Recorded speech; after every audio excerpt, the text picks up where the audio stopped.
ইন্নাল হামদালিল্লাহি ওয়াসসালাতু ওয়াসসালামু আলা রাসূলিল্লাহ আম্মা বা'দ ফাউযু বিল্লাহি মিনাশ শাইতানির রাজীম বিসমিল্লাহির রহমানির রহিম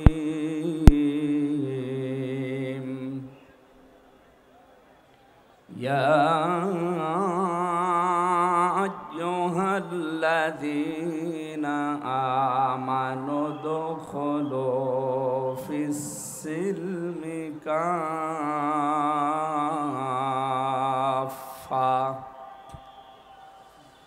ওয়ালা তাত্তাবিউ খুতুওয়াতিশ শাইতান ইন্নাহু লাকুম আদুউম মুবিন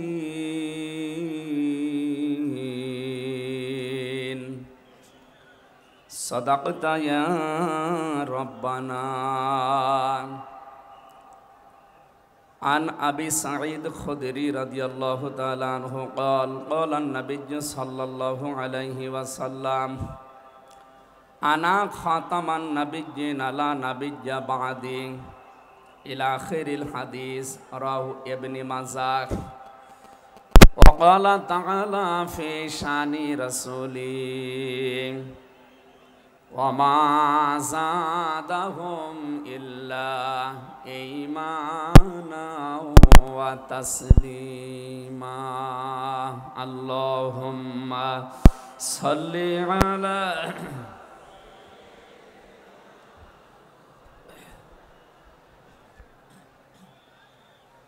ওয়ালালি সাইয়্যিদিনা মাওলানা মুহাম্মাদ বালাগাল উলা বিকামালিহি কাশাফাদ দুজা বিজামালিহি হাসানাত জামিউ খিসালিহি সাল্লু আলাইহি ওয়া আলিহি আলহামদুলিল্লাহ।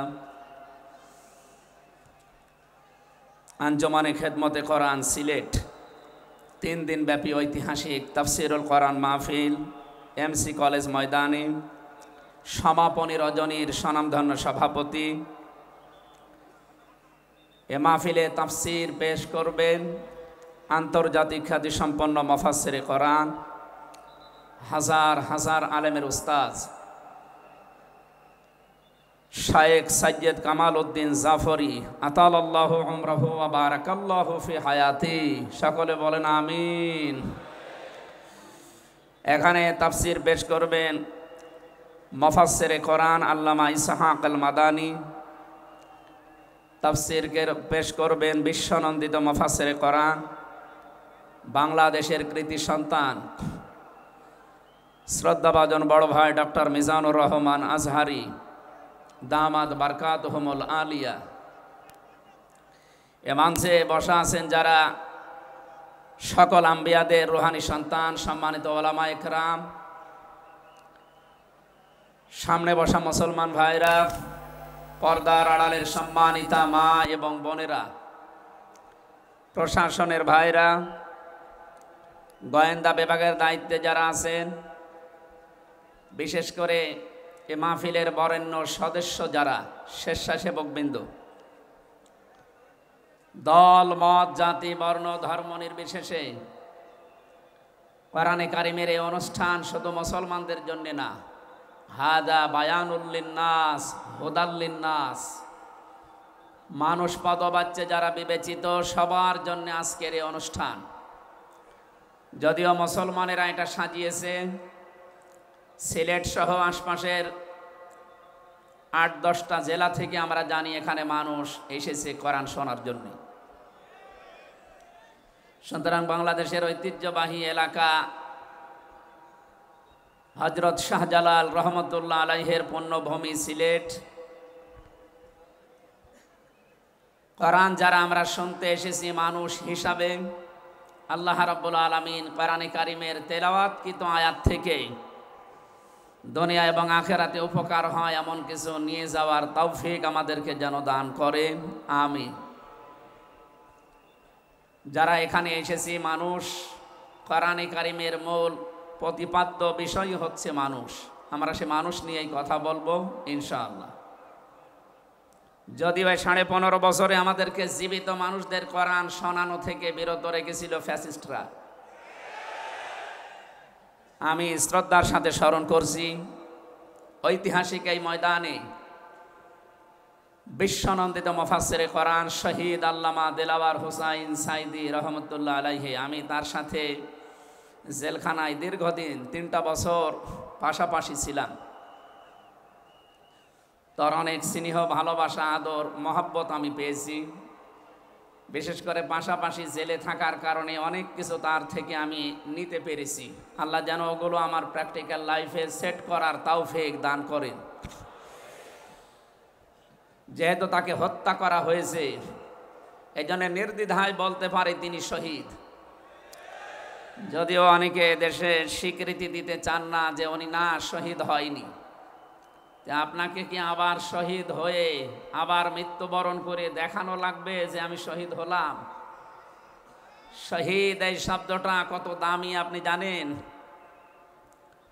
কোরআনে কারিমে রব্বুল আলামিন বলেন, ওয়ালা তাকুলু লিমান ইয়ুকতালু ফি সাবিলিল্লাহি আমওয়াত বাল আহইয়াউ ওয়ালাকিন লা তাশউরুন। সূরা বাকারা 2 নম্বর পারা 2 নম্বর পৃষ্ঠার 12 নম্বর লাইনে আছে এটা। আল্লাহ বলেন, এ মুখ দিয়ে বলবা না যারা আমি আল্লাহর জন্য শহীদ হয়েছে, তাদের মরে গেছে, মৃত্যুবরণ করেছে, তারা মৃত, এ কথা বলবা না। বরং তারা জীবিত, কিন্তু তোমরা টের পাও না। মুখের পরে মানুষ যে তো অন্তরে একটা ধারণা নিয়ে আসতে পারে, এজন্য মহান আল্লাহ অন্তরে ধারণা করতেও নিষেধ করেছেন। ওয়ালা তাহসাবান্নাল্লাযীনা কুতিলু ফী সাবিলিল্লাহি আমওয়াতা বাল আহইয়াউন ইনদা রাব্বিহিম ইরযাকুন। সূরা আলে ইমরান 4 নম্বর পারার 11 নম্বর পৃষ্ঠা 9 নম্বর 169 নম্বর আয়াতে আছে। আল্লাহ বলেন, ধারণাও করবা না যারে আমি আল্লাহর জন্য শহীদ হয়েছে, জীবন দিয়েছে, এ মানুষগুলো মারা গেছে, ধারণাও করবা না। মুখে তো বলাই যাবে না, অন্তরে ধারণাও করা যাবে না। বাল আহইয়াউন, বরং তারা জীবিত, ইনদা রাব্বিহিম ইরযাকুন, এবং তারা তাদের রবের কাছে রিজিক পাচ্ছে। বলেন সুবহানাল্লাহ। সুতরাং এই দেশে যারা শহীদ হয়েছে, অনেকে এখনো তাদেরকে স্বীকৃতি দিতে চান না। বিশেষ করে 2006 সালের 28শে অক্টোবর থেকে শুরু করে 2024-এর 5 আগস্ট পর্যন্ত এ দেশের জন্যে, মানবতার জন্যে, ইনসাফের জন্যে, ন্যায় বিচারের জন্যে, মানবতার জন্যে, বৈষম্য দূর করার জন্যে যারা জীবন দিয়েছে, নির্দ্বিধায় আমরা বলতে পারি এ মানুষগুলো শহীদ। শহীদ আবু সাইদ, শহীদ মুগ্ধ, শহীদ রায়হান, শহীদ ফয়সাল, 2732 জন মানুষ আগস্টের 5 তারিখের আগ পর্যন্ত সবগুলো শহীদ। আল্লাহ যেন শাহাদতের সর্বোচ্চ মাকাম তাদেরকে নসিব করেন, বলেন আমিন। শহীদ আল্লামা দিলওয়ার হোসাইন সাইদি রহমতুল্লাহ আলাইহি যদি বেঁচে থাকতেন, আজকের এই সিলেটের ময়দানে তিনি আসতেন। কোরআনে কারিম শুনে হাজারো মানুষ হয়তো দিনের দিশা পেত, তো জালেমরা তাকে ধোঁকা দিয়ে জেল থেকে বের করেছিল। আমার সামনে দিয়েই বের করে নিয়ে গিয়েছিল, পুরা ধোঁকা দিয়ে। ওনাকে আগের দিনও দেখলাম কি সুন্দর কথা বলছিল, আমাকে উপদেশ দিচ্ছিল। পরের দিন শুনলাম যে না, উনি অসুস্থ, পুরাটাই বানোয়াট। যে বলছে আপনি অসুস্থ, চলেন আপনাকে হাসপাতালে নিয়ে যাই, ওখান থেকে চিকিৎসার মাধ্যমে আপনাকে ছেড়ে দেওয়া হবে। উনি তো আনন্দেই বের হচ্ছিলেন। কিন্তু জালেমদের দুর্বিসন্ধি যে এত গভীরে ছিল কেউ বুঝতে পারে নাই, উনি নিজেও টের পান নাই। এই জন্যে প্রিজন ভ্যান থেকে নামার সময় আমরা দেখেছি একটা তৃপ্তির হাসি দিচ্ছিলেন। বলা হচ্ছে ওনার হাড়ে অসুস্থ ছিল, হাড়ের রোগ ছিল। এই কারণে মানুষের হাড়ে অসুস্থ হলে ওইভাবে মানুষ হাসতে পারে? বলেন। কারারক্ষী যারা সামনে ছিল তাদেরকে লম্বা করে সালাম দিয়েছিলেন, জিজ্ঞাসা করেছিলেন আপনারা কেমন আছেন। একজন হাড়ের রোগী অসুস্থ মানুষ এই কথাগুলো বলতে পারে না, তার মানে এখন পুরাটা পরিষ্কার, তাকে হত্যা করা হয়েছে।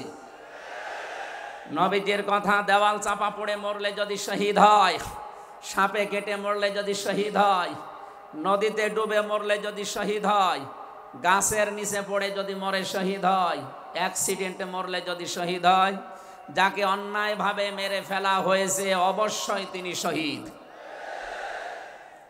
আল্লাহ রাব্বুল আলামিন তার গোলামের 50টা বছরের কোরআনের খেদমত যেন কবুল করেন, জান্নাতের সুউচ্চ মাকাম নসিব করেন, বলেন আমিন।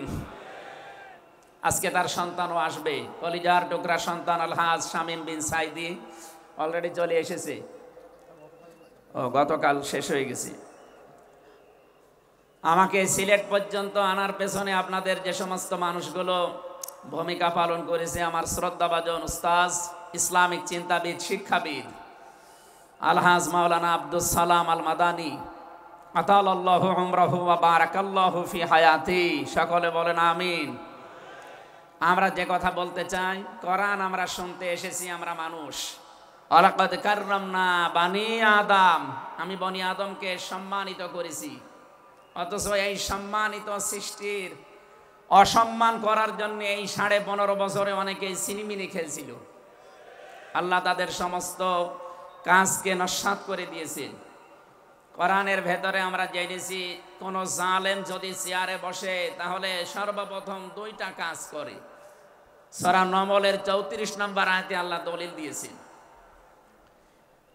ইন্নাল মুলুকা ইযা দাখালু ক্বরিয়াতান আফসাদুহা ওয়া জাআলু আ'ইজ্জাতা আহলিহা আদিল্লা ওয়া কাযালিকা ইয়াফআলুন। আল্লাহ পাক বলেন, জালেম যদি ক্ষমতায় বসে তার প্রথম কাজ হয় সে বিশৃঙ্খলা তৈরি করে জমিনে। আমরা দেখতে পেয়েছি 15.5 বছরে প্রায় 52টার উপরে বিশৃঙ্খলা তৈরি হয়েছিল। 2 নম্বরে ওয়াজাআলু আইজ্জাতা আহলিহা আদিল্লা, ওই দেশের যারা সম্মানিত নাগরিক, সম্মানিত মানুষ যারা, তাদেরকে সে অপমান করে, অপদস্থ করে। এই দেশের সবচাইতে সম্মানিত মানুষ যারা আমরা দেখতে পেয়েছি তারা আলেম, অথচ এই বাতিলের টার্গেটই ছিল আলেমরা। এখানে সম্মানিত মানুষদের যারা সম্মান করে, অপদস্থ করে, তাদেরকে হেয় প্রতিপন্ন করে, এটা জালেমদের 2 নম্বর কাজ। তার মানে কোরআনের এই আয়াত অনুযায়ী প্রতীয়মান হয় যারা ছিল এরা জালেম। জবান খুলে বলেন এরা কি? স্পষ্ট ভাষায় বলছি, যারা জালেম এরা আল্লাহর মামলার আসামি। কথাটা খুব হালকা মনে হচ্ছে। সূরা শূরা 25 নম্বর পারা 6 নম্বর পৃষ্ঠা 13 নম্বর লাইনের 42 নম্বর আয়াতে আছে, ইন্নামাস সাবিলু আলাল্লাযিনা ইয়াযলিমুনান নাস। আল্লাহ পাক বলেন, অবশ্যই আমি নিজে মামলা দায়ের করব তাদের বিরুদ্ধে যারা মানুষ হয়ে মানুষের উপরে জুলুম করে। আল্লাহ ইয়াজলিমুনাল মুসলিমুনা দেননি, ইয়াজলিমুনান নাস দিয়েছেন। ইয়াজলিমুন শব্দটা মোজারে, আরবি গ্রামার অনুযায়ী এটা বর্তমান, ভবিষ্যৎ, প্রেজেন্ট, ফিউচার, 2টা কাল নিয়ে শব্দ গঠন করা। তার মানে এখন যারা এ পৃথিবীতে মানুষ হয়ে মানুষের উপরে জুলুম করছে, ভবিষ্যতেও যারা করবে, তাদের কিছু পরিণতির কথা আমরা কোরআনে জেনেছি। রব্বুল আলামিন জানিয়েছেন সূরা নমলের 52 নম্বর আয়াতে, ফাতিলকা বুয়ুতুহুম খাবিয়াতাম বিমা যালামু। হে নবী একটু তাকান জালেমদের এই বাড়ির দিকে। এই সেই ঘরগুলো জুলুম করার কারণে ঘর আমি আজ পরিত্যক্ত বানিয়ে দিয়েছি, জনশূন্য করে দিয়েছি, উজাড় গৃহ বানিয়ে দিয়েছি। সিলেটবাসী আয়াতটা যে কত বাস্তব, যদিও এটা লূত নবী আলাইহিস সালামের উম্মতদেরকে ইশারা দিয়ে আল্লাহ নাজিল করেছিলেন।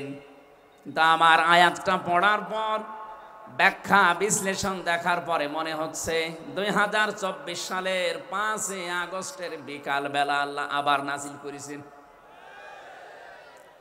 আল্লাহ যেন তার কুদরতি আঙ্গুল দিয়ে দেখাচ্ছেন এই সেই ঘরগুলো খাবিয়াতান আমি জনশূন্য করে দিয়েছি, পরিত্যক্ত বানিয়ে দিয়েছি, বিমা যালামু জালেমদের জুলুমের কারণে। এর বাস্তব প্রমাণ আমি কুষ্টিয়ায় হানিফ সাহেবের বাড়িটা দেখতে পেয়েছি। বিকাল 5টা বাজতে মানুষ বাড়ি না ইট পর্যন্ত রাখে নাই, পায়খানার প্যান পর্যন্ত খুলে নিয়ে চলে গেছে। এতটুকু আল্লাহ শেষ করেননি, এর পরের শব্দ আমাদের জন্য। আল্লাহ তাআলা জানিয়েছেন বিমা যালামু জালেমদের জুলুমের কারণে ওই জায়গা পর্যন্ত আল্লাহ অভিশপ্ত বানিয়ে দেয়। বাংলাদেশের 630টা থানা কম বেশি প্রায় জায়গায় আমার যাওয়া হয়ে গেছে। আমি দেখতে পেয়েছি জালেমদের কোনো চিহ্ন অন্তত এ দেশে আর নেই। ফাকতিয়া দাবিরুল কওমিল্লাযিনা যালামু, আল্লাহ বলেন জালেমদের শিকড় কাটা হয়ে গেছে। কতিয়া এটা মজহুল, এর ফাইল বা কর্তা জানা নেই। আল্লাহ বলেন জালেমদের শিকড় কাটা হয়ে গেছে, কে কেটেছে জানা নেই। সারা দেশে জালেমদের বাড়ি ঘরগুলোর দিকে এখন একটু তাকান। আমি তো যেই কয়টার দিকে তাকালাম দেখি মানুষ 8-9 জন 10 জন করে যায়, কেউ এদিকে কেউ এদিকে কেউ এদিকে, সব মনে হচ্ছে জামাতবদ্ধ টয়লেট চলছে। আল্লাহ জালেমদের বাড়ি পর্যন্ত অভিশপ্ত এমনি করে নাই, আমাদেরকে শিক্ষা দিতে চেয়েছেন এটা। এদের এত বড় শিকড় যদি সমূলে আমি উপড়িয়ে ফেলতে পারি, ইন্না ফি যালিকা লাআয়াতাল লিকাউমিন ইয়ালামুন। এখানে লামে তাকিদ আছে, এখানে কত আলেম বসে আছে, শব্দ শুরুই করেছেন আল্লাহ ইন্না দিয়ে, মাঝখানে লামে তাকিদ দিয়েছেন। আল্লাহ পাক বলেন অবশ্যই এর ভেতরে শিক্ষা আছে, কাদের জন্য? যারা জ্ঞানী সম্প্রদায়। সুতরাং এটা যেহেতু রেকর্ড হয় সারা বাংলাদেশে কালকে ছড়াবে, সবাইকে উদ্দেশ্য করে বলছি জালেমদের এত বড় শিকড় যদি আল্লাহ কেটে ফেলতে পারে, আগামীতে যারা চেয়ারে বসবেন ক্ষমতায় তারা খুব চিন্তা ভাবনা নিয়ে রাষ্ট্র চালাবেন, আপনার দ্বারা যেন জনগণের উপরে জুলুম হয়ে না যায়। যদি আপনার দ্বারা জুলুম হয়, আগামী 5 বছর পরে আপনার বাড়িও দেখবেন শ্মশান হয়ে গেছে। আমি আশা করি আমার বক্তব্য আপনারা বুঝেছেন, এবং রেকর্ড হওয়ার পরে যারা শুনবে তারাও বুঝবে। আমি এটা বলতাম না, আমি দেখতে পাচ্ছি কিছু মানুষ ইদানিং উলট পালট কথা বলছে, এ কারণে আমি ইঙ্গিত দিলাম এখনই যদি আপনি এরকম কিছু বলেন, কিছুদিন পরে বলতে পারেন না। গতকালকে এক নেতা এটা জানিয়েছে যে 15 বছর তো কোরআনের অনুষ্ঠানে অনুমতি লাগতো, আমরা যদি আসতে পারি অনুমতি দেব না। তা আপনি এ কথা বলবেন আমরা জানি, তা কিছুদিন পরে বলতে পারলেন না, আগেই বলে দিলে মানুষ তো সব জেনে ফেলবে।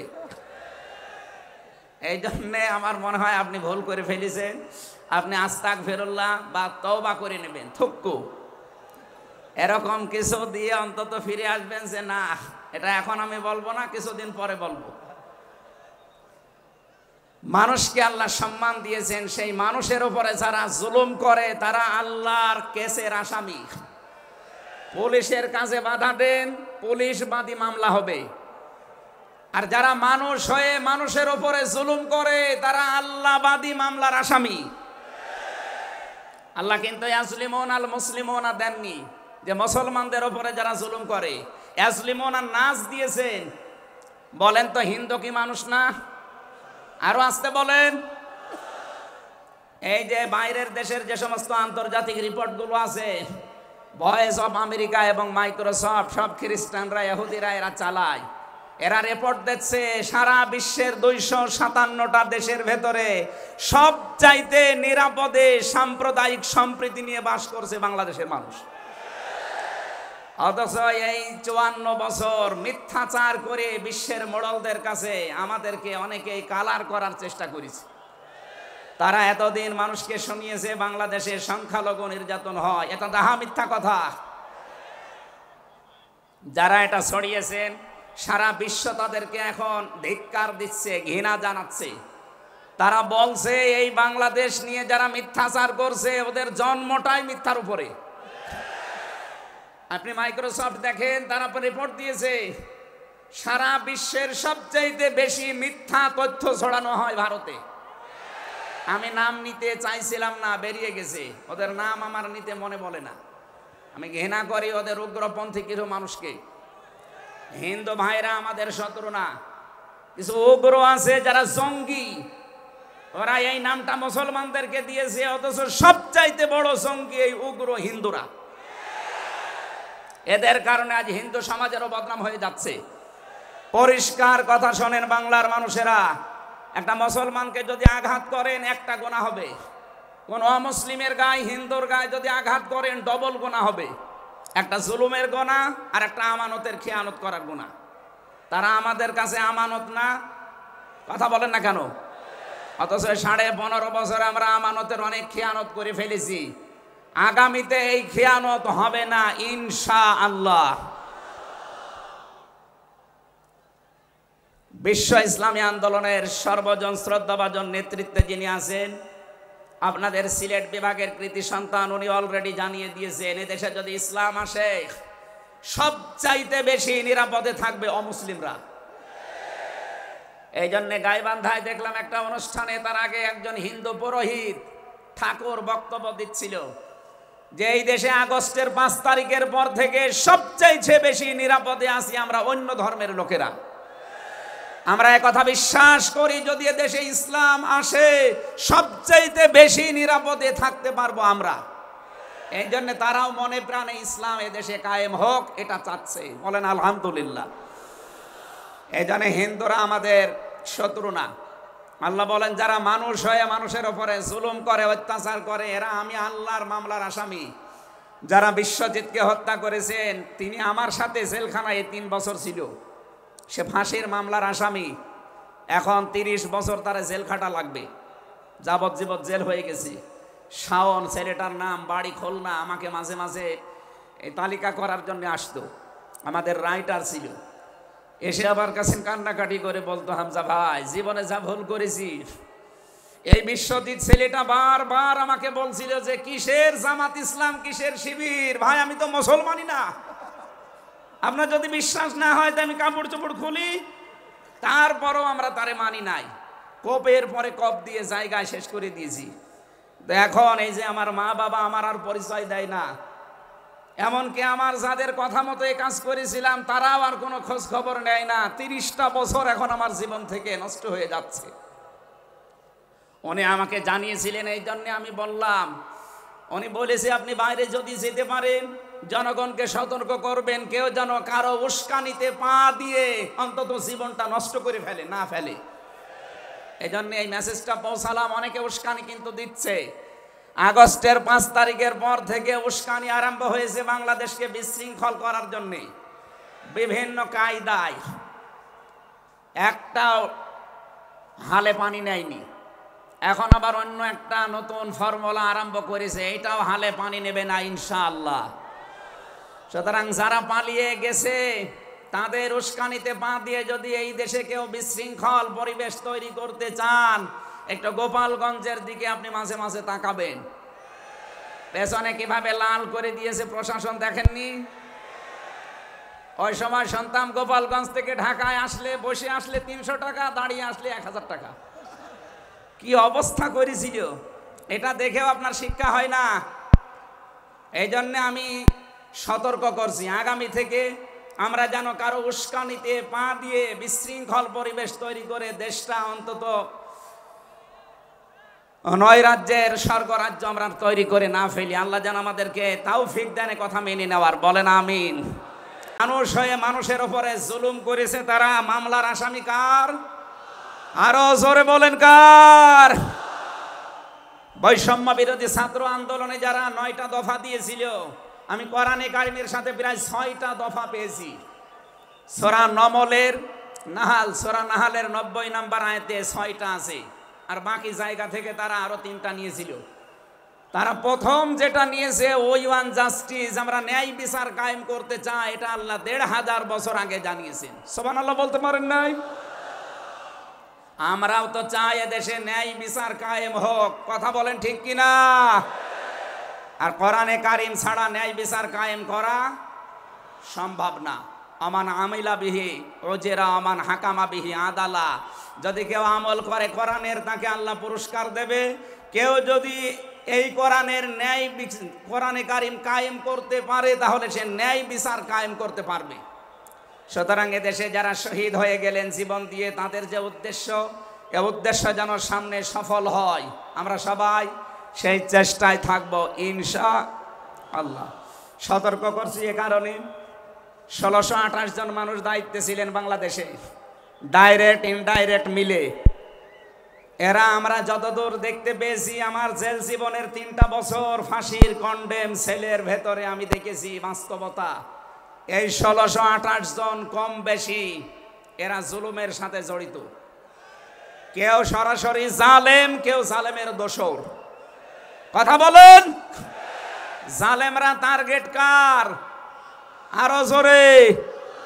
এজন্য আপনারা আল্লাহর মামলার আসামি, বাদী যত বড় হয় মামলা তত কঠিন হয়। আমাদের মামলা, আলেমদের মামলার বাদী সব ছিল সরকার, এই জন্য আলেমদের কোনো জামিন নেই। আমার মামলা 30 বারের উপরে উঠেছে, সিএমএম কোর্ট, জজ কোর্ট, হাইকোর্ট মিলে। জামিন হবে না, কারণ আমার নামের আগে আলেম আছে।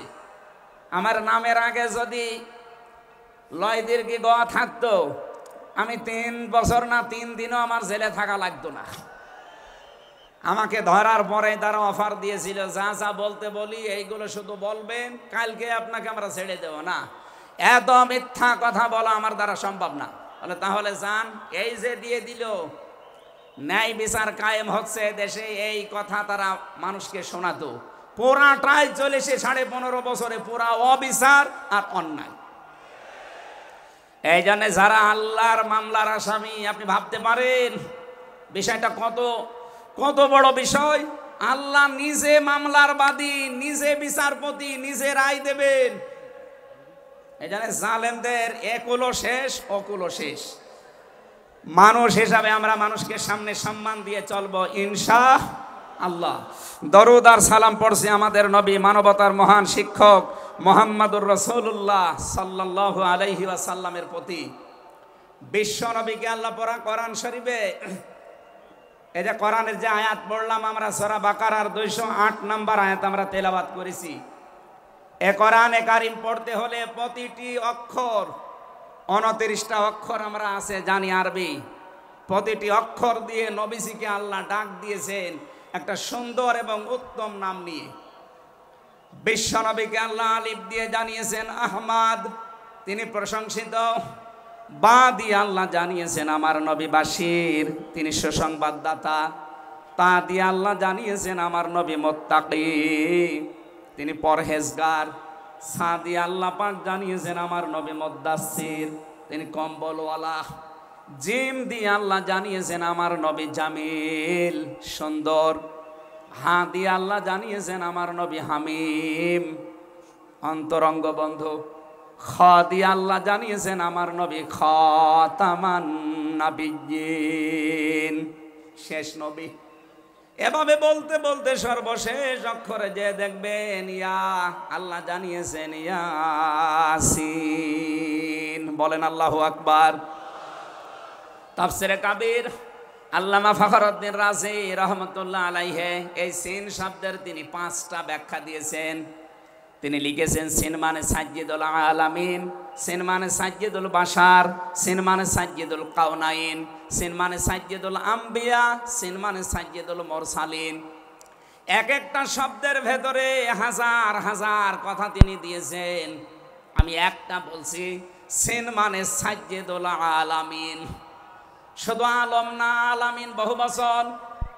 এই পৃথিবীতে 257টা রাষ্ট্র আছে। যত জগৎ আল্লাহ বানিয়েছেন, আপনি যে জগতে বাস করেন না কেন, মুহাম্মদ রাসূলুল্লাহকে আপনাকে নেতা মানা লাগবে, আদর্শ মানা লাগবে। কারণ আল্লাহর ঘোষণা দেওয়া নেতা এই একজন।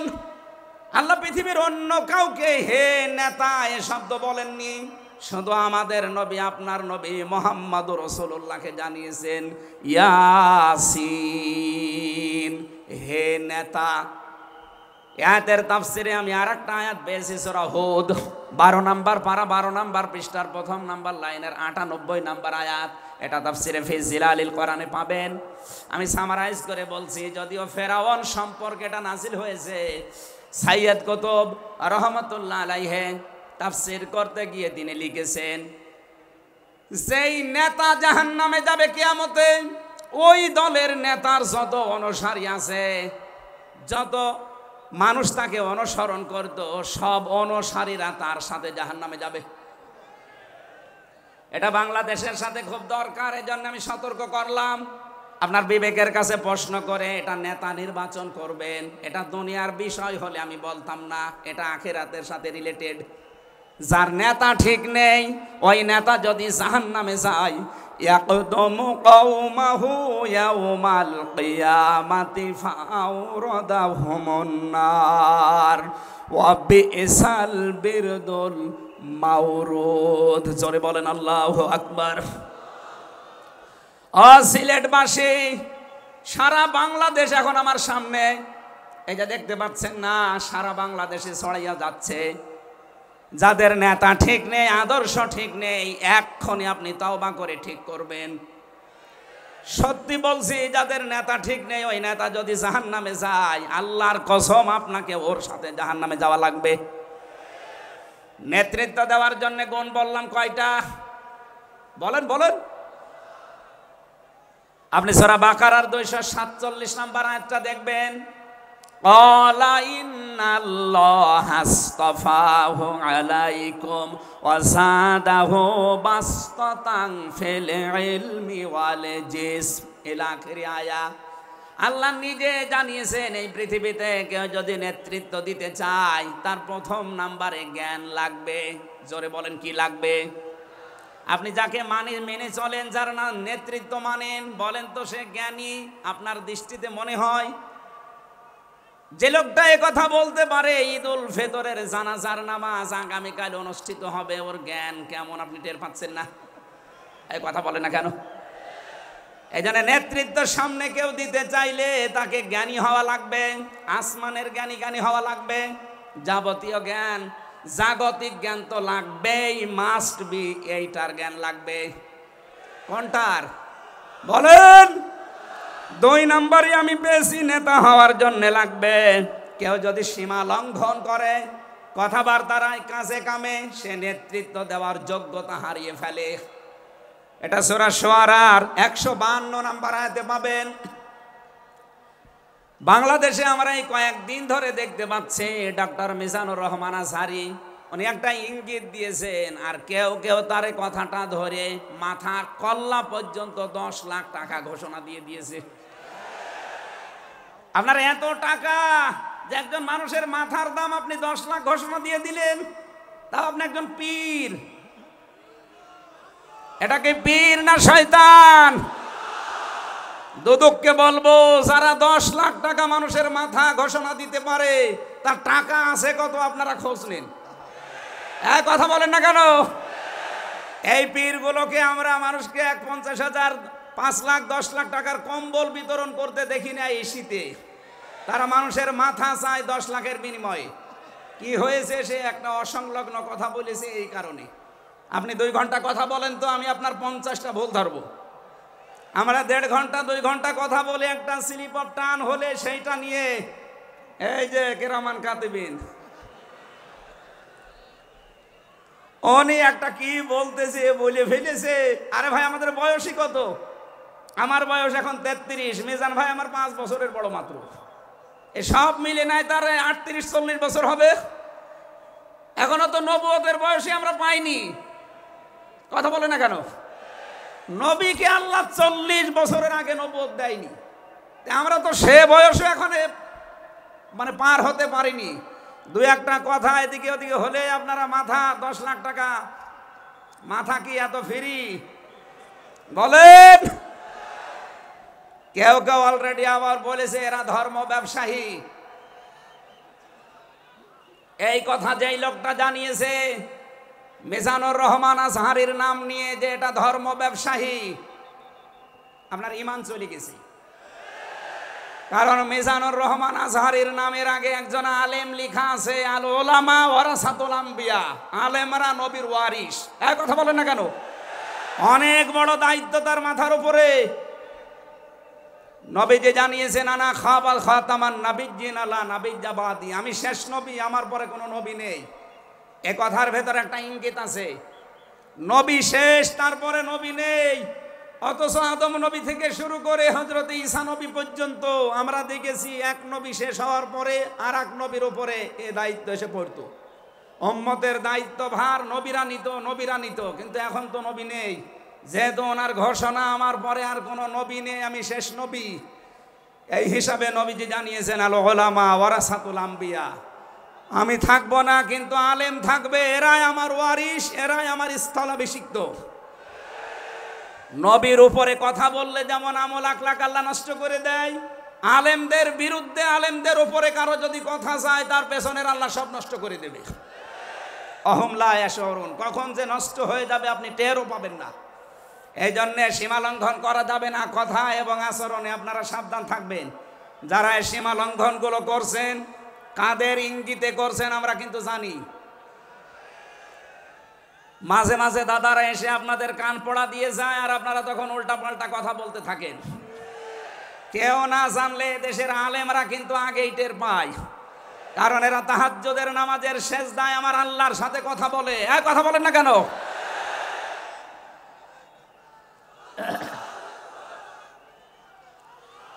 ঠিক আছে, এই জন্য যারাই যা কথা বলবে না কেন, কারো কান পড়ায় কান দিয়ে সীমা লঙ্ঘন করবেন না। আমি আশা করি কি বোঝাতে চাই আপনি বুঝেছেন। নেতৃত্ব দিতে হলে সীমার ভেতরে থাকবেন। 3 নম্বরে আমি পেয়েছি সূরা কাহফের 28 নম্বর আয়াতে যে গাফেল হওয়া যাবে না যারা নেতা হবে। অথচ এই দেশে আমরা দেখি এই 54-53 বছরে যারা নেতৃত্ব দিয়েছে অধিকাংশগুলোই গাফেল। আল্লাহর এই কোরআন সম্পর্কে তারা গাফেল, মানবতা সম্পর্কে তারা গাফেল ছিল। 4 নাম্বারটাই বেশি সূরা নিসা, এইটা আমার মনে হয় না বলাই ভালো। না, এটা বললে সমস্যা আছে। আমি শুধু আয়াত বলে দিচ্ছি, বাড়ি যে মিলান, আমি বাংলাও বলবো না। সূরা নিসা 5 নাম্বার পারার 2 নাম্বার পৃষ্ঠার 11 নাম্বার লাইনের 34 নাম্বার আয়াত। আল্লাহ রাব্বুল আলামিন, বাংলা বলবো, আর রিজালু কাওয়ামুনা আলান নিসা, নেতা হবে পুরুষ, মহিলা নেতা হতে পারবে না। এটা একটু আস্তে বলেন, আমার ভয় করে। এই জন্য আমরা সামনে যারা নেতা হবে তারা যেন পুরুষ হয়। কথা বলেন ঠিক কিনা? নবীজি জানিয়েছেন লা ইউফলিহা কওমুন, ওই জাতি কখনো সফল হতে পারে না সেই জাতির নেতৃত্বে কোনো মহিলা বসে আছে। আমার এই হাদিসটা 100% বিশ্বাস হয়, আপনাদের না 98 ভাগ? এই হাদিস 100% বিশ্বাস করেন কারা? দেখি লিল্লাহি তাকবীর। এই দেখেন তো, হাত তোলেনি কে? আলহামদুলিল্লাহ। ঠিক আছে, বসেন বসেন বসেন, তাফসীর মাহফিলে বসেন।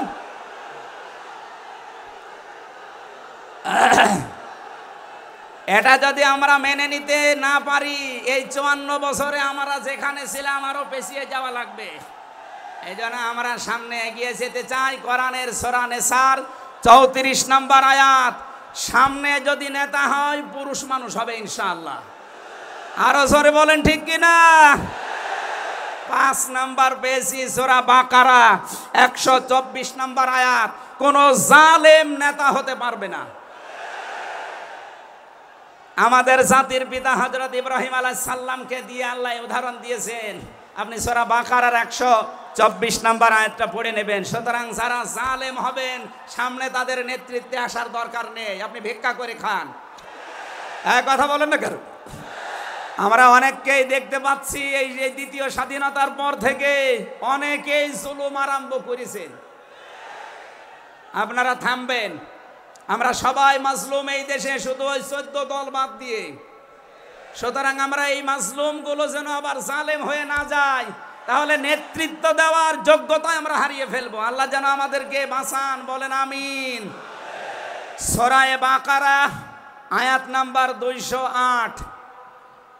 আমরা একটা মাত্র আয়াত থেকে আজকে তাফসীর করার জন্য বসছি। আমার নির্ধারিত সময় পর্যন্ত যাব।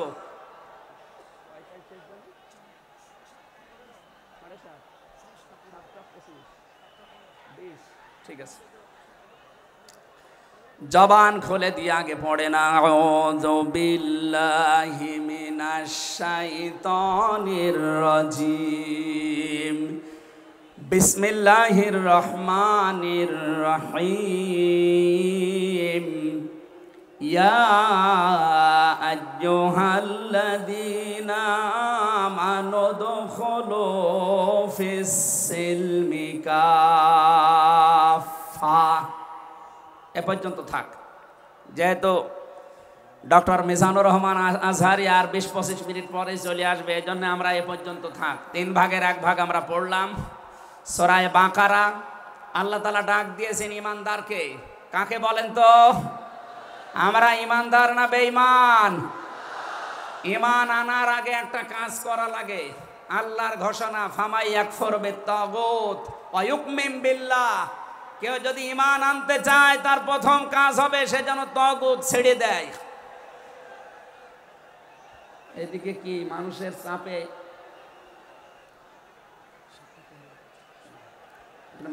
চাপে, এগুলো হচ্ছে নাকি? আপনারা একটু ধৈর্য ধরেন। আসলে এনাদের তো আর জায়গা নেই, আর কোথায় পাবে জায়গা? এখানে শুনলাম আসার আগে 8 থেকে 10 লাখ মানুষের ওনারা ব্যবস্থা করেছে। এরপরও বাইরে যে অবস্থা দেখলাম, কমপক্ষে 15 থেকে 16 লাখ মানুষ আজকে এই সিলেটের ময়দানে এসেছে কোরআন শোনার জন্য। আলহামদুলিল্লাহ। সম্মানিত ভাইরা, আমরা যেটা বলতে চাচ্ছি, ঈমান আনার আগে আল্লাহর নির্দেশ যে তাগুত ছেড়ে দাও, তাহলে ফাকাদ ইসতামসাকা বিল উরওয়াতিল ওয়াসকা, এমন একটা মজবুত রশি ধারণ করতে পারবা, লাং ফিসামা লাহা, যা ছিঁড়ে যাবে না। এ বাংলাদেশ সহ বিশ্বে আমরা যারা ঈমানের দাবি করি, অনেকে তাগুত ছেড়ে না দিয়ে ঈমান এনেছি। এজন্য বিপদ আসলে ঈমান আর টেকে না।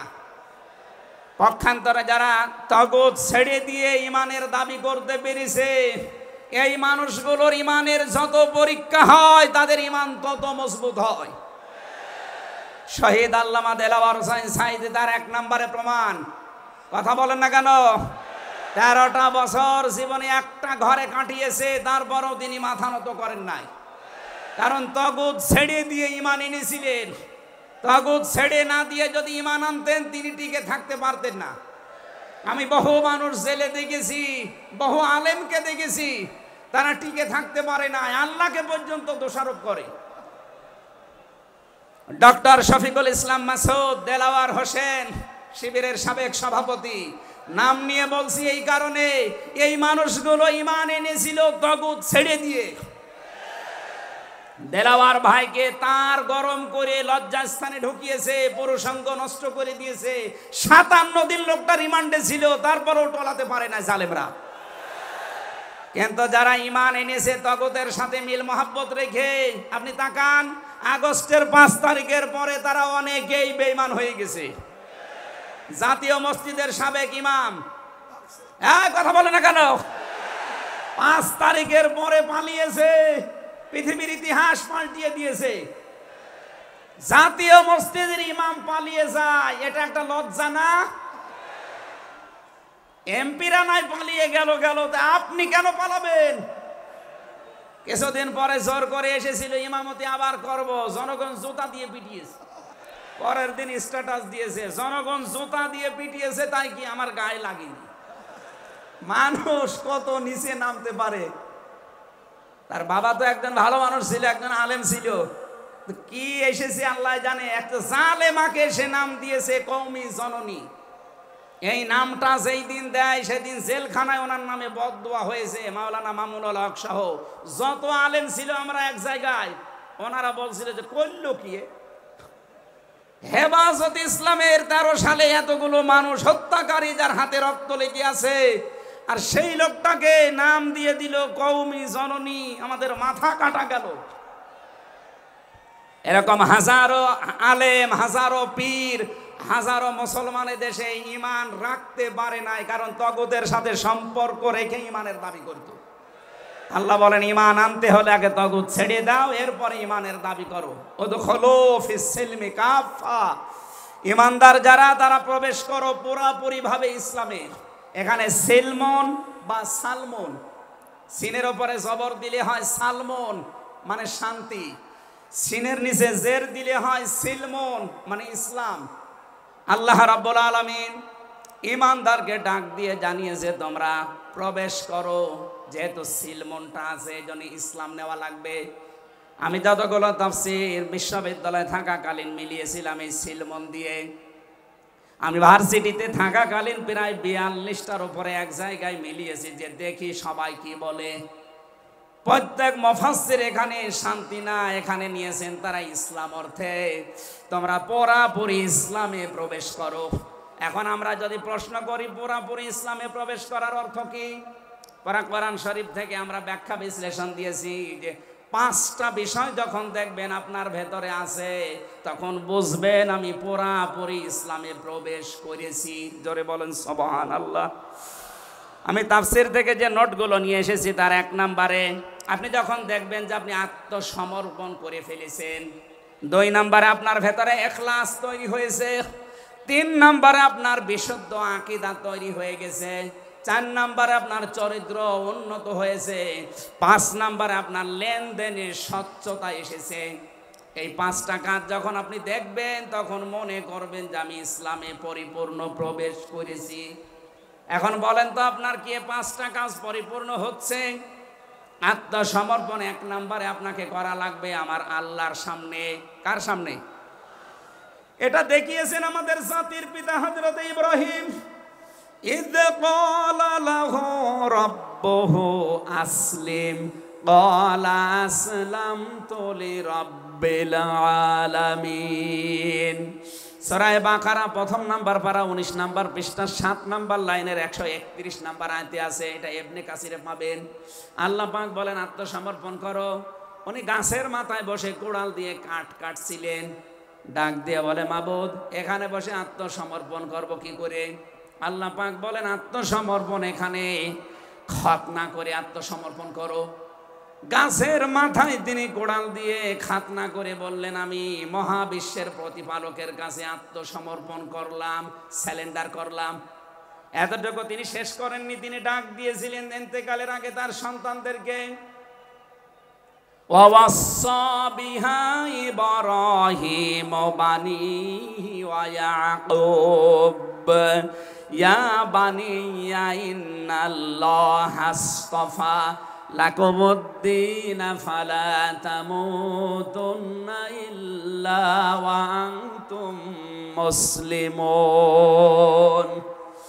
হযরত ইব্রাহিম আলাইহিস সালাম এবং ইয়াকুব এই 2 জন নবী ইন্তেকালের আগে তার সন্তানকে ডাক দেন, হে আমার কলিজার টুকরার সন্তানেরা, ইন্নাল্লাহা আসতাফা, অবশ্যই আল্লাহ তোমাদের জন্য মনোনীত করেছেন লাকুমুদ্দিন, একটা দিনকে, ফালা তামুতুন্না ইল্লা ওয়া আনতুম মুসলিমুন, মৃত্যুবরণ করবা না যতক্ষণ মুসলমান হতে না পারো। এবার আসেন তো ইব্রাহিম আমাদের জাতির পিতা, হযরত ইয়াকুব আলাইহিস সালাম তাদের সন্তানদেরকে ইন্তেকালের আগে নসিহত করলেন যে তোমাদের জন্য আল্লাহ একটা দিন মনোনীত করেছেন। কি মনোনীত করেছেন? দিন কি? এ রাতের পরে যেটা আসবে ওই দিন। বলেন বলেন। কবরে গুরুত্বপূর্ণ যে প্রশ্নগুলো তার ভেতরে এটা একটা, মা দিনুকা, দিন কি এটা যদি আপনি ক্লিয়ার হতে না পারেন, কবরে যেয়ে প্রশ্নের জবাব দিতে পারবেন না। এজন্য এই বিষয়টা নিয়ে বিস্তারিত আমাদের জানা শোনা দরকার। দিন বলতে আল্লাহ নিজে আবার ব্যাখ্যা দিয়েছেন। দিন কি জানো? ইব্রাহিম নবী যেটা, ইয়াকুব নবী যেটা তার সন্তানদেরকে বারবার ওসিয়ত করছিল ইন্তেকালের আগে, আল্লাহ তোমাদের জন্য একটা দিনকে মনোনীত করেছেন। সেই দিন হচ্ছে ইসলাম। জোরে বলেন সুবহানাল্লাহ। ইন্নাদ-দীনা ইনদাল্লাহিল ইসলাম। অবশ্যই আমি আল্লাহর কাছে মনোনীত একটাই দিন আছে, তার নাম, আরো জোরে বলেন। এখন পৃথিবীতে প্রায় 4,500-এর উপরে ধর্ম আছে, দিন আছে। 4,500 ধর্মের কোন দিনের উপরে, ধর্মের উপরে আমার আল্লাহ রাজি নেই, খুশি নেই, তিনি পছন্দ করেন না। একটাই মাত্র দিনকে তিনি মনোনীত করেছেন, পছন্দ করেন, তার নাম ইসলাম। ওয়ামাই ইয়াবতাগি গায়রাল ইসলামি দীনান ফালা ইউকবালা মিন ওয়া হুয়া ফিল আখিরাতি মিনাল খাসিরিন। সূরা আলে ইমরান 3 নম্বর পারা 20 নম্বর পৃষ্ঠা 4 নম্বর লাইনের 85 নম্বর আয়াতে আছে, এ পৃথিবীতে কেউ যদি ইসলাম বাদ দিয়ে অন্য কোন নিয়ম নীতি, অন্য কোন দিন অনুসরণ করে, ফালাই ইউকবালা মিন, জীবনে আর কোনো কিছু আল্লাহর দরবারে কবুল হচ্ছে না, হবে না। ইউকবালা এটা মোজারে, বর্তমান, ভবিষ্যৎ, প্রেজেন্ট, ফিউচার। এর আগে লান এসেছে, মোজারের আগে লান আসলে আরবিতে বাংলা অর্থ দাঁড়ায় জীবনেও হবে না, কোশ্চিন কালও সম্ভব না। আল্লাহ যদি গ্যারান্টি দিয়ে বলে ইসলাম বাদে অন্য কোন নিয়ম নীতি দিয়ে অন্য কোন ধর্ম পালন করলে আমি আল্লাহ রাজি হব না, কেউ রাজি করাতে পারবে? এতটুকু আল্লাহ শেষ করেননি, পরেরটা আরো কঠিন। অহুয়া ফিল আখিরাতি মিনাল খাসিরিন। আল্লাহ পাক বলেন ওই লোকটা সবচাইতে বড় ক্ষতিগ্রস্ত হবে আখিরাতে। বলেন নাউজুবিল্লাহ। সিলেটবাসী আমাদের জীবন এদিকে ওদিকে করে হয়তো কেটে যাবে, কিন্তু মরণের পর আমরা যদি ক্ষতিগ্রস্ত হয়ে যাই, এই আসল জীবনই যদি আমাদের নষ্ট হয়ে যায়, তাহলে আমরা এই ভুল পথে থেকে আমাদের জীবনটা নষ্ট করব কোন কারণে? যত নিয়ম নীতি আছে আজকে থেকে সব মাইনাস করবেন, সব বাদ দিয়ে দেবেন। ইসলাম বাদ দিয়ে কোন নিয়ম নীতি দিয়ে আল্লাহকে রাজি করানো যাবে? তাহলে ইসলাম বাদ দিয়ে বিয়ে শাদী হবে? বলেন বলেন। ইসলাম বাদ দিয়ে পরিবার নীতি হবে? ইসলাম বাদ দিয়ে রাজনীতি হবে? এটা হতে পারে। হ্যাঁ, কিছু মানুষ এখন কথাই আরম্ভ করেছে যে উঠলে আপনি রাজনীতির কথা বলেন। আরে ভাই, রাজনীতি যদি কোরআনে না থাকতো আমি ওই আয়াতটাই পড়তাম না। এর ভেতরে নামাজের কথা মাত্র 82 জায়গায় আছে। কয় জায়গায়? বলেন বলেন। রোজা রাখা ফরজ মাত্র 1 জায়গায় আছে। হজ করা ফরজ মাত্র 1 জায়গায় আছে। আর রাজনীতি কোরআন দিয়ে করা লাগবে এটা 903 জায়গায় আছে। সুবহানাল্লাহ বলতে পারেন না? কোরআন শরীফ আমি যতটুকু পড়েছি আমার এতটুকু আয়ত্ত হয়েছে। নামাজের চাইতে, হজের চাইতে, যাকাতের চাইতে সব চাইতে বেশি আলোচনা দিয়েছেন আল্লাহ রাজনৈতিক বিষয়ে। সেইটা শাসন করেছে, একটাও মন্দির ভাঙে নাই। অথচ আমরা আমাদের প্রতিবেশী রাষ্ট্রে দেখতে পাচ্ছি এরা অনেকগুলো মসজিদ অলরেডি ভেঙে দিয়েছে, ধোয়া ধোয়া তুলে। ওরা বলছে 500 বছর আগে এখানে নাকি মন্দির ছিল। বিশ্বের মানুষেরা দেখি মাটির নিচে তেল পায়, গ্যাস পায়, আরে শয়তানরা শুধু মাটির নিচে মন্দির পায়। আপনাদের পূর্বপুরুষেরা আল্লাহর ঘর ভাঙতে এসে কাঁচ ফিম মাকুল হয়ে গেছে। আমরা দেখতে পাচ্ছি আগামীতে আল্লাহর ঘর মসজিদগুলো ভেঙে দেওয়ার কারণে আল্লাহ নিজে কিন্তু প্রতিশোধ নেবে। কাঁচ ফিম মাকুল আপনাদেরও বানিয়ে দেবে ইনশাআল্লাহ। এজন্য প্রতিবেশী হিসাবে সতর্ক করলাম, যদি ভালো লাগে মেনে নিন, ভালো না লাগলে নিজের পায়ে নিজে কোড়াল লাগান। আমার কথার অর্থ বোঝেননি? সুতরাং পৃথিবীতে দিন ইসলাম বাদ দিয়ে কোন ধর্ম, সব মানুষের বানানো তৈরি করা। অন্য ধর্মের মানুষদেরকে আমরা চ্যালেঞ্জ করছি, আহ্বান জানাচ্ছি, আমাদের এইটা পড়েন, লা ইকরাহা ফিদ্দিন লা রাইবা ফি যালিকাল কিতাবু লা রাইবা ফি, কোনো সন্দেহ নেই, সন্দেহের অবকাশ পর্যন্ত নেই। এখানে আসেন, যদি মনটা আপনার ভালো থাকে, টনি বেলারের শালিকা লরেন বুথকে যেভাবে হেদায়েত দিয়েছে আপনাকেও দিতে পারবে ইনশাআল্লাহ। সে আহ্বান রেখে, এখনো যেহেতু 4টা অর্থ ছিল, আপনি যে ইসলামে প্রবেশ করেছেন তার দ্বিতীয় অর্থ আপনি দেখবেন যে আপনার ভেতরে ইখলাস আছে কিনা, আপনি কি লোক দেখানো কাজ করেন না আল্লাহর জন্য করেন, এইটা দেখবেন। 3 নাম্বার, আপনার আকীদা শুদ্ধ আছে কিনা। আজ এই দেশের একটা মাসলুম সংগঠনের উপরে একটা তহমত দেওয়া হয় যে এদের আকীদা ঠিক নেই। আপনার আকীদা কত ভালো, আমি নিচে নামলাম না। 4 নম্বরে, উন্নত চরিত্রের অধিকারী হওয়া লাগবে, আর এটা নিতে হবে মুহাম্মদুর রাসূলুল্লাহর কাছ থেকে। 5 নম্বরে, আমাদের লেনদেন স্বচ্ছ হওয়া লাগবে। আপনারা তাফসীর শুনতে এসেছেন, আমরা বিস্তারিত আর বলতে পারলাম না আজকে, কারণ আমার সময় শেষ হয়ে গেছে।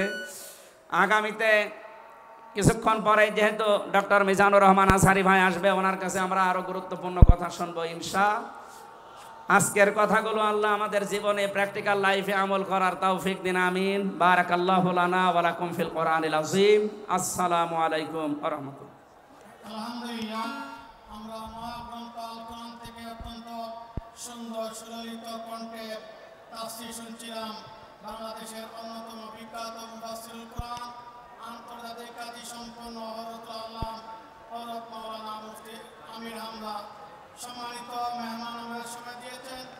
সিলেটবাসী তথা তাওহীদি জনতার পক্ষ থেকে আন্তরিক অভিনন্দন, মুবারকবাদ, সুস্থতা কামনা করছি। সম্মানিত উপস্থিতি, এখন আজান হবে, আজান দিবেন আল মুজাম্মিল, এবং 7টা 25-এ আমাদের জামাত শুরু হবে। আপনারা সবাই যথাসময়ে প্রস্তুতি নেওয়ার জন্য সবিনয় করছি। আজকের এই বিশাল তাফসীর কোরআন মাহফিলে আমি স্টেজে